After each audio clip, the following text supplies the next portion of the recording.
So first thing I wanted... Oh my god, that is funny!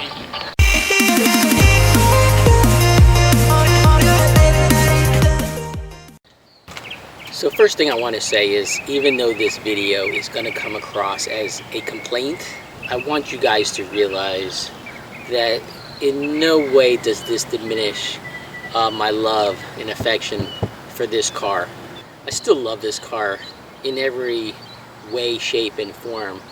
I can't remember, if any, having a car that I've had so much fun customizing, just love driving, and quite honestly, getting a whole lot of compliments that I've never gotten before. And what's interesting is, from both men and women, this is not a guy's car. In some ways, it's kind of a guy's car. But what I mean is, I get compliments from all ages, men and women, and I think this car really strikes that balance. I'm sure that's not important to everybody that's going to be watching this video, but for me, you know, I love this car. But there is a secret that has me a little upset, and I think you guys should know about it, because it's one of those things where it was too late. I bought my car, I ordered this car, there's no going back. But for people that are watching this video that are thinking about this car and thinking about the options that they are going to choose, I think it's important that you watch this and know this before you buy this car. Now, there's many options you can get with this car, and there is one secret that I believe that BMW is either secretly or purposefully trying to keep a secret, or they're just being vague because they want people to believe that every one of their X1s has this feature, but I found out it doesn't. And after extensive research, I finally figured out what it is. And I am going to link in the description below. I'm going to put the BMW link of the video that I'm talking about, where even in their how-to videos directly from BMW, they don't directly mention it, but it's definitely true, and I definitely found out the hard way.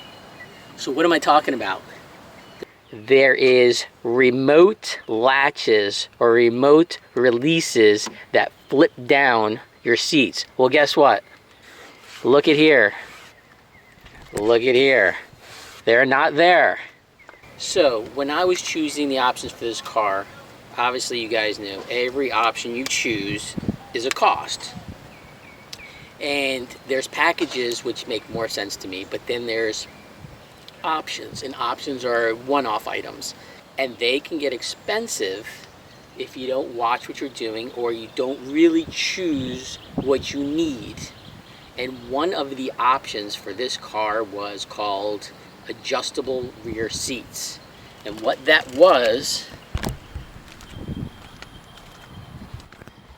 is your rear seats are built on a sliding chassis, and you could reach underneath your rear seat and you could pull it back or forward, and it goes about 6 inches.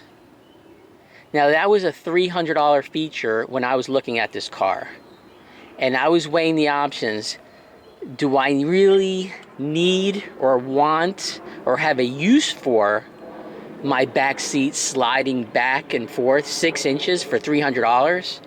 And at the time, I made the decision, no. I really don't have a lot of people in the back of my car a lot of time. I do sometimes, but I think there's more than enough legroom in this car, so I didn't see the need for the sliding back and forth. Also, one of the benefits they talk about is you slide it forward, you get a little more trunk space. Well, I was always under the impression, just put your seats down and you have the trunk space regardless. Why am I going to pay for that? What upset me and what I cannot find, and if you guys go look at BMW's website or any of their websites today, you will not find, is there is remote latches or remote releases that flip down your seats. I was kind of pissed when I found that they weren't there.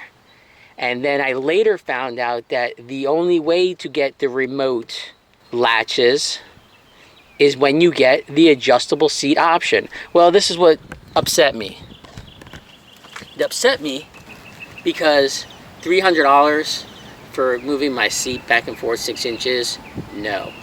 But if I knew at the time that I was going to get the remote releases included in the adjustable seats, then yes, I would have spent $300, especially because I am constantly putting my bike, my road bike and a mountain bike for that matter, in the back trunk of my car, and it is easier, especially at the end of a try or at the end of a long day of cycling.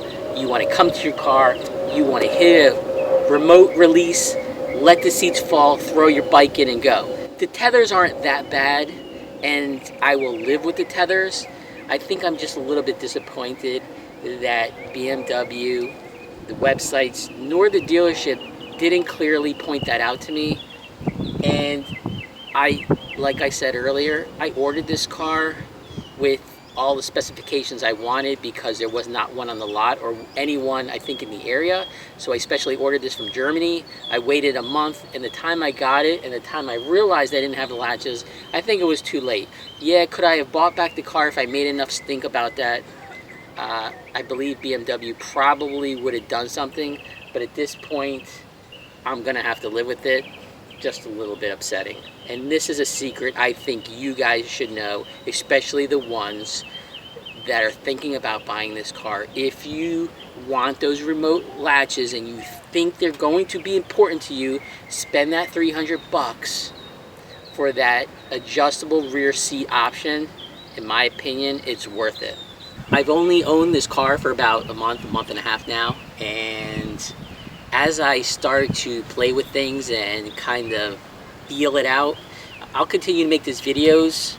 I think they'll be helpful for people that are thinking about buying this car, and also for people about owning this car, and hopefully giving you guys ideas on how to not necessarily customize the car, even though I am customizing it, but how to make it your own, how to put in things that are important to you, or how to make it a little more aesthetically pleasing to you.